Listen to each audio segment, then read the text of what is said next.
Okay, let's bring in Rob Harris, global sports correspondent for the Associated Press. Rob, great to get you back on World Sport. It's early days, very early days, but how disappointing not to see Messi, Neymar and Mbappe put on more of a show in their first game playing together.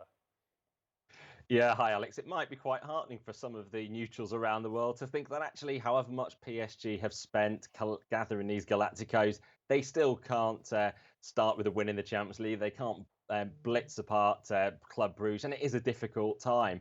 And I think these are very early days for the front three. They've barely played together. Messi only came on as a sub in his last French league game, so they're all getting to know each other. But is there time? Mauricio Pochettino, he might be able to enjoy having three of the great talents in his team. But with that means he's got to deliver quite quickly. There isn't really a time to wait for them to produce the goods. I mean, you just have to hear from the Bruges goalkeeper, Simon Mignolet, former Liverpool goalkeeper, saying he didn't really have much to do last night. And that's probably not what many would have expected when facing Mbappe, Neymar and Messi. Love to rub it in, doesn't he? I mean, as you said, Pochettino, and as we heard from him in the soundbite a little bit earlier, saying they just need time.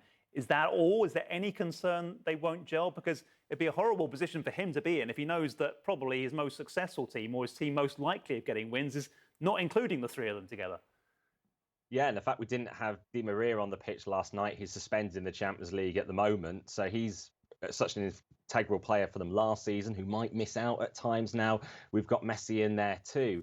And if we just look at that team, obviously Mbappe did have to come off injured, so that did alter things. But there was an imbalance. The question is actually, will the midfield be overrun too often with the fact you've got these front three so focused on being up there?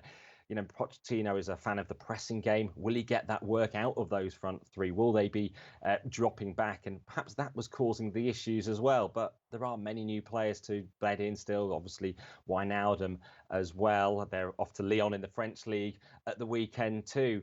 So, you know, they're going to have to start to deliver soon. But the question is, how much of a team are they and how long will it take for them to look like a team? Will they look to say the Galacticos of Real Madrid from almost 20 years ago as the cautionary tale? Of course, they went almost a dozen years after 2002 without winning the Champions League again, despite all the talents that they had at their disposal.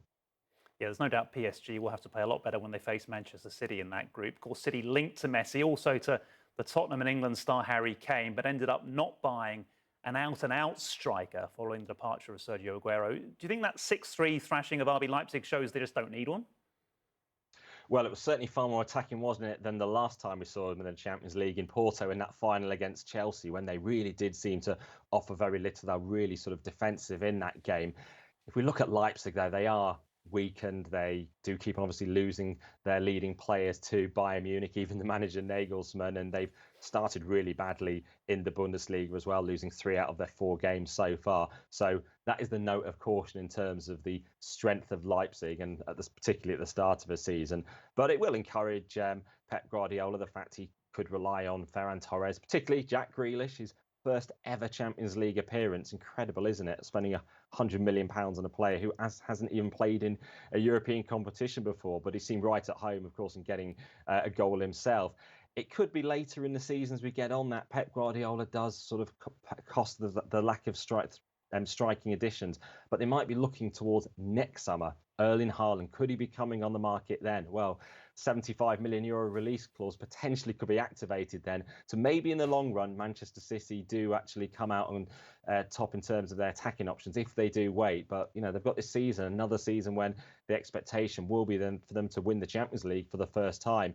There was a bit of an odd note as well at the end of the game where Guardiola even questioned that City's own fan base, because there's only about 38,000 fans in the 55,000 capacity Etihad, and said he hopes they come out at the weekend for the Premier League games. And that all is a reminder of the the issues that City fans do have with the Champions League, and perhaps not fallen in love with it completely, and the fact they couldn't even bring them out for a first group stage game. But they certainly missed an entertaining one, those who didn't go.